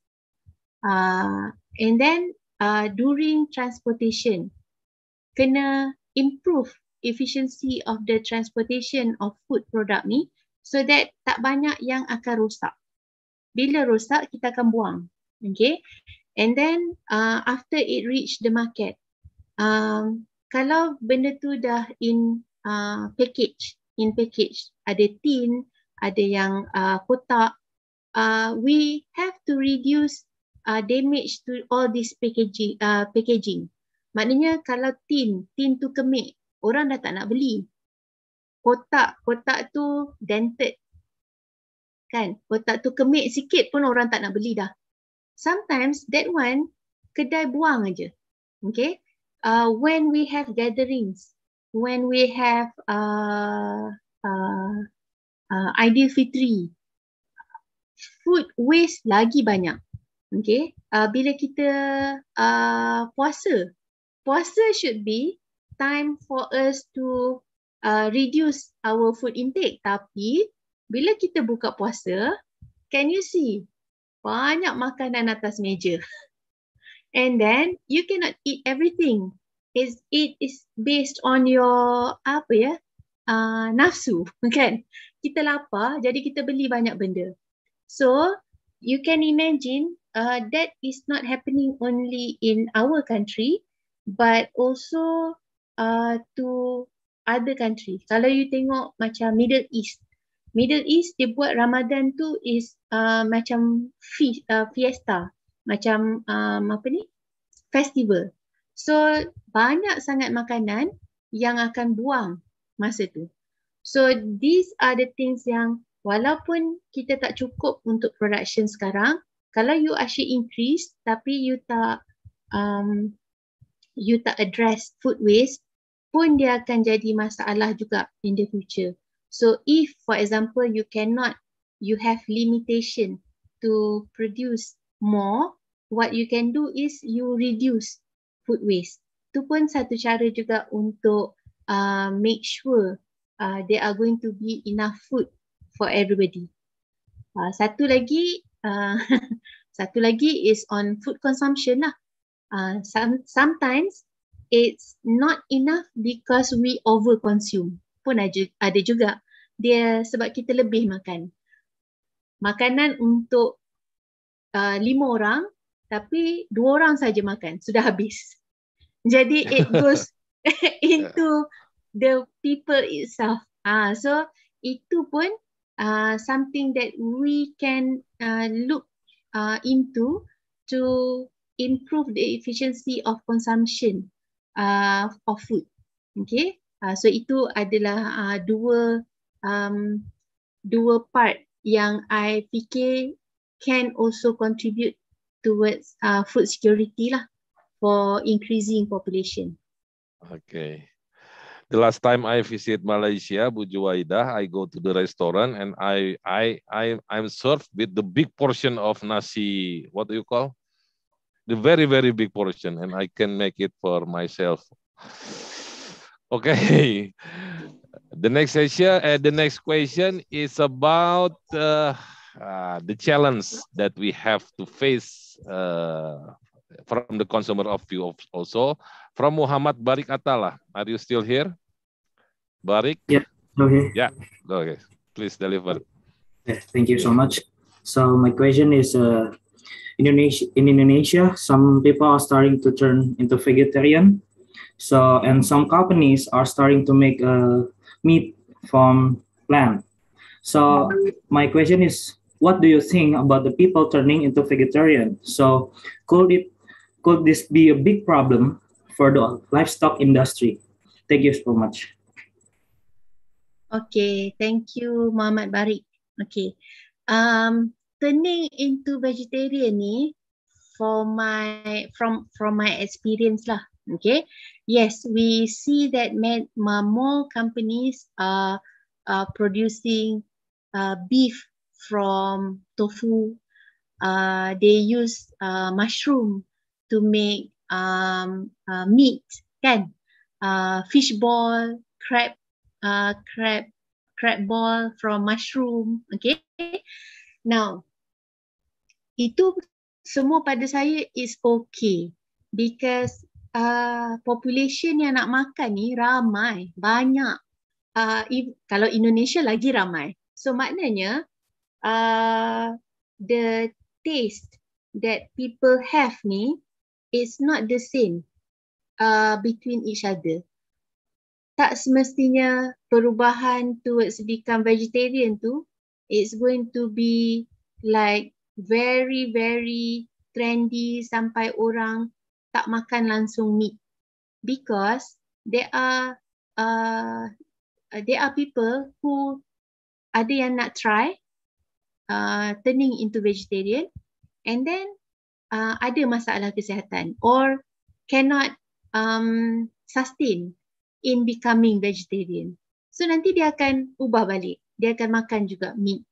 So maknanya kat sini, it's like having any business, any kind of business, it's like rezeki tu ada di mana-mana. So maknanya, not everybody will turn into vegetarian. Walaupun the trend is there. Kalau you ingat, kalau you tengok, kalau macam India dia tak makan beef, kan? That is sacred meat for them. So dia vegetarian. Tapi not everybody dekat India tu boleh jadi vegetarian. They still eat other kind of meats. Walaupun benda tu is in their religion, tak boleh makan beef. Tapi dia tak makanlah beef. But the vegetarian tu is not for everyone.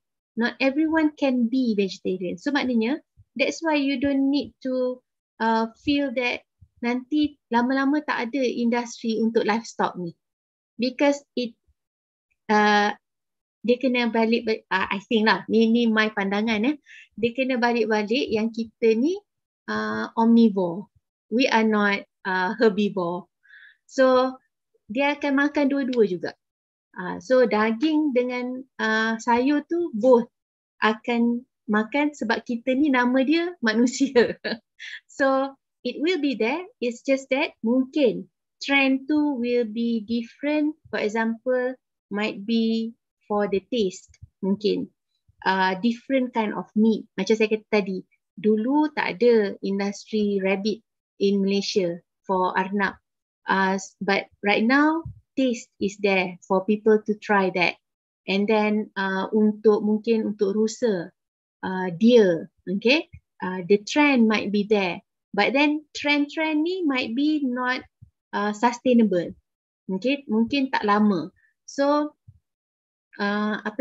tapi pemakanan daging and also sayur, I think it's going to be still there walaupun dah ada orang yang turn into vegetarian. So because benda tu dah lama, daripada zaman bila ya, memang berapa tahun Masihi tu memang macam India, China pun dia ada vegetarian juga. And that is a very acceptable practice to become vegetarian. Tapi dah berapa lama ni, still dekat negara tu pun dia tak boleh achieve 100%. So apatah lagi negara macam kita yang kita makan both. So mungkin akan ada syarikat yang buat imitation meat based on vegetarian, based on vegetables. Tapi I don't think that it can be sampailah tak ada orang yang demand untuk makan meat langsung. Cuma different kind of meats tu mungkin ada demand yang berbeza. Because macam I kata tadi, demand for eating beef tu nampak makin kurang. Tapi demand for makan kambing ni increase sikit. So chicken, bila dia reduce yang chicken, dia makan egg. So these types of changes ni, it will happen. Tapi kalau nak kata 100% going for vegetable tu is very pada saya lah. Kalau ada pun lama lagi. It's going to be a long time. Yeah. Okay. This is the last question because Pak Ahmad have warned me to to soon end up this seminar. Okay, this is the last one, but this is very interesting, I think, from Nadira Nurul Iza. Yeah, please, Nadira Nurul Iza, deliver your question directly. Nadira. Yes. Okay.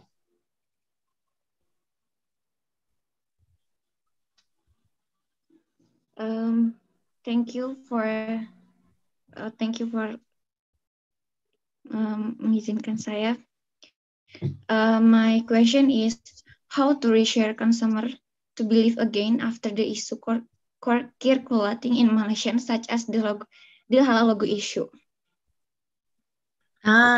So yang meat, imported meat. Before you answer, is it also my interest to know how is the power of logo to bring up our meat or our production, yeah, in consumer. Okay, please, Bu Juwaidah. Okay. Thank you for that question, Nadira. Actually, my PhD is on halal logo. So my PhD is on halal logo, but among consumers in UK. But when I first started the thesis, the research, I was contacted by somebody from Western countries yang terus direct tanya pada saya, why are you doing this research? Why is Malaysia very strong in doing on halal logo? Because Arab Saudi doesn't care about halal logo.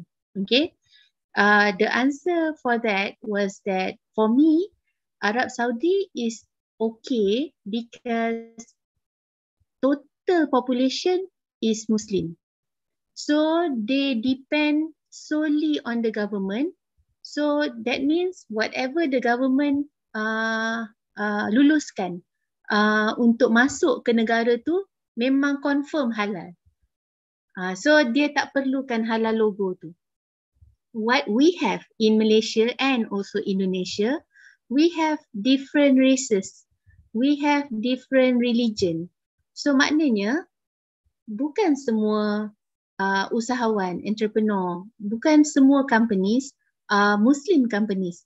So how do we want to differentiate between what we can eat and what we cannot eat? That's why the logo is there. Okay.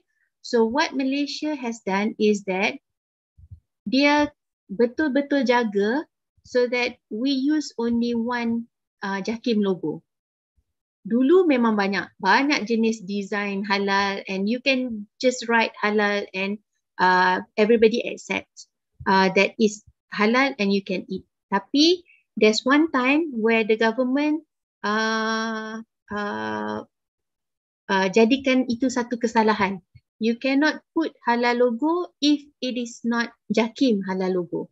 So that changed the consumer perspective into trusting only one logo. And also logo from other countries, dia dah ada list dah. These are the one that JAKIM has already go and check, and you can trust this logo. Okay.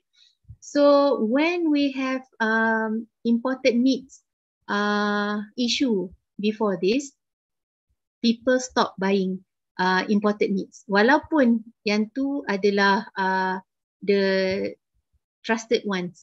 So people stop sebab kita Islam kan, whatever we eat, kita rasa akan dia akan be with us, and then dia akan kalau kita makan yang haram nanti kita tak selesa lah. It's very sensitive issue.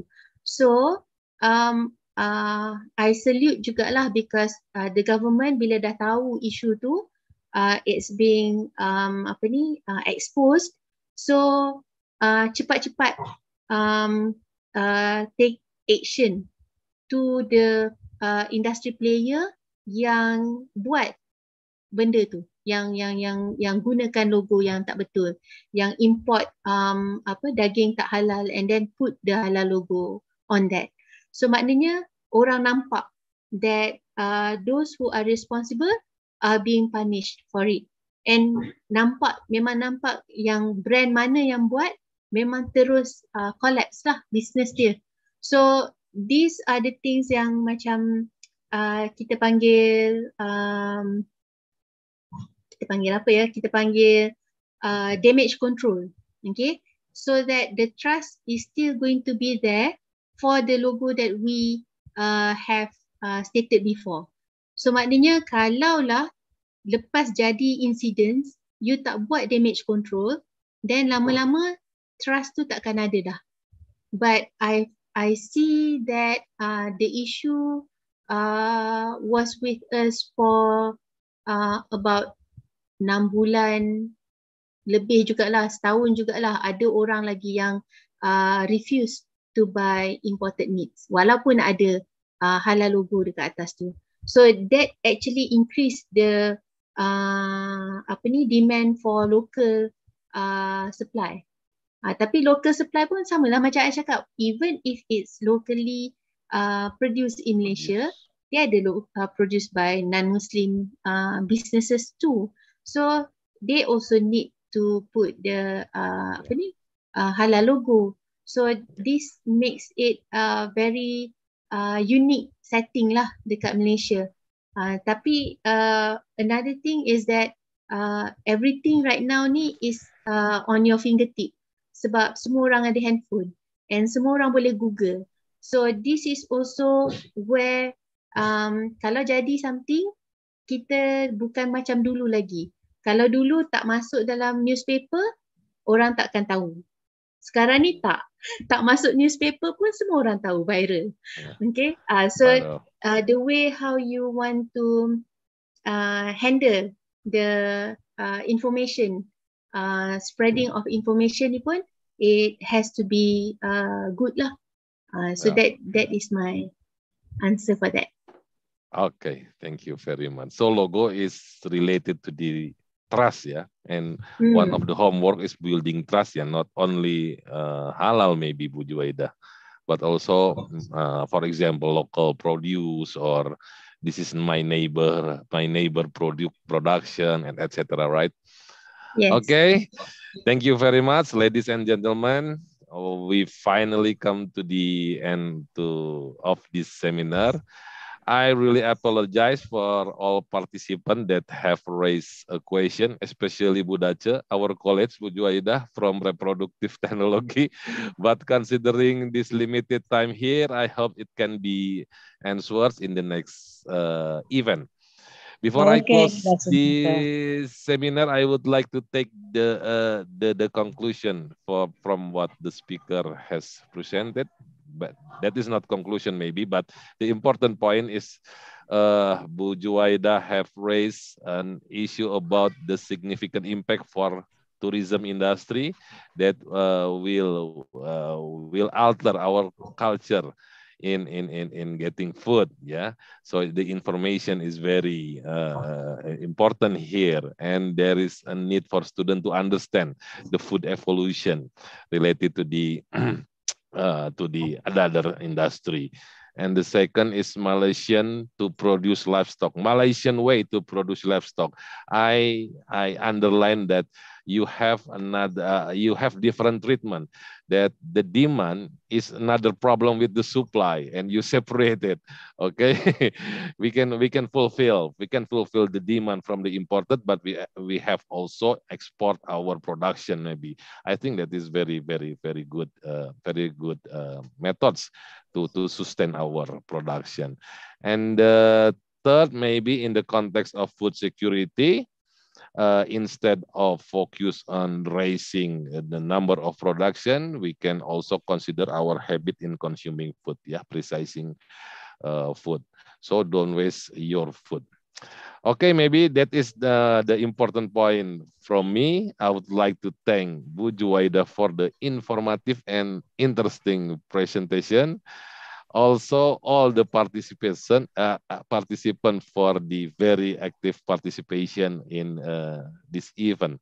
Now I will let Pak Ahmad to take his task to give appreciation to Bu Juwaidah. Pak Ahmad, mangga. Okay, I'm ready here. Thank you, Ms. Juwaidah, Bu Juwaidah. Thank you, Pak Andre. Thank you for managing this guest lecture. I hope this moment is not the end today, but we have another planning for our department from your department, Bu Juwaidah, maybe join writing or maybe join research or something like that. And okay, for appreciation for this guest lecture, I will present a certificate for Ms. Juwaidah as a speaker today from the Dean, for our Dean as an appreciation for this guest lecture. Please wait, I would just want to, okay. Okay, please accept the certificate of appreciation from our Dean. Thank you very much. Okay, thank you. And also, I will give a certificate for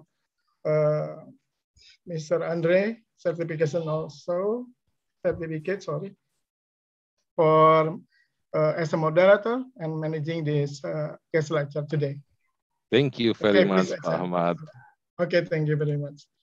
Okay, thank you very much for attendance here, everyone for attendance here, and I give appreciation for you, and don't miss another event for socio-economic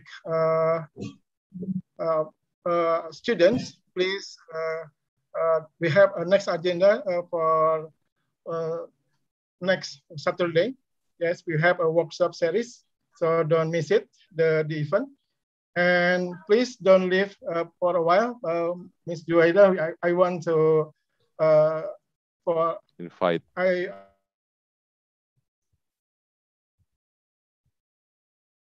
Pak Ahmad. Sudah hang. Jaringan. Pak Ahmad dah hang. Internationalization team, maybe we can take a picture first before this event is finished. Okay.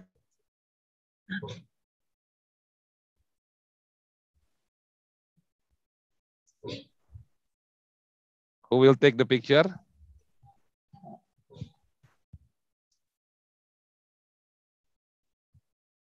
Sorry, my signal is not good.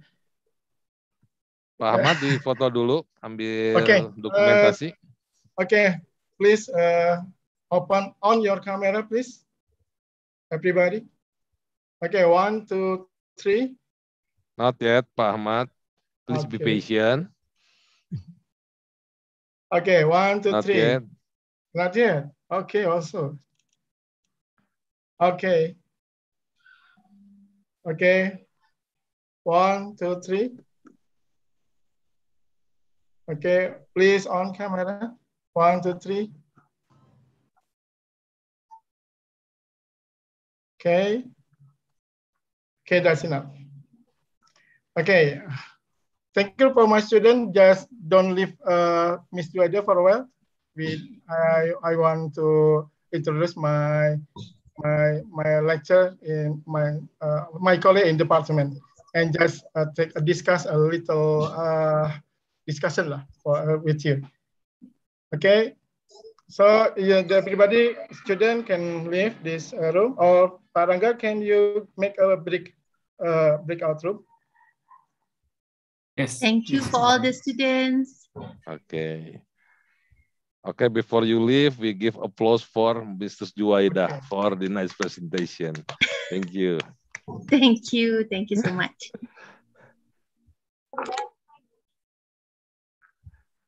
Pak Ahmad will invite you, Bu Juwaidah, to in the break room. So you can join the break room. You can see the room, right? Yes.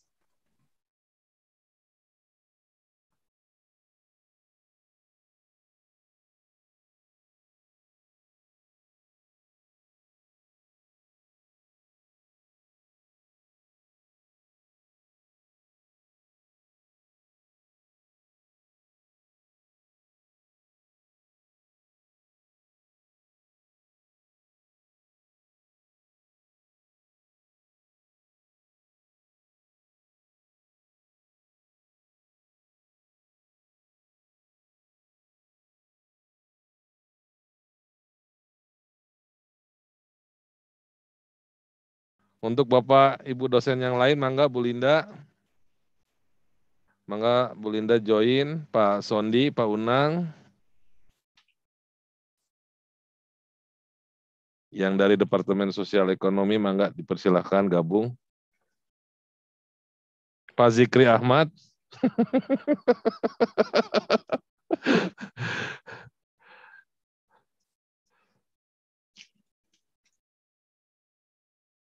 Untuk upgrader, thank you very much. Gabriel, Yoka, Yasmin, Elusia. Thank you juga, Pak. Terima kasih, Pak.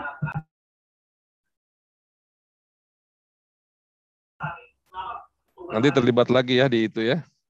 Di di workshopnya Sosek nanti.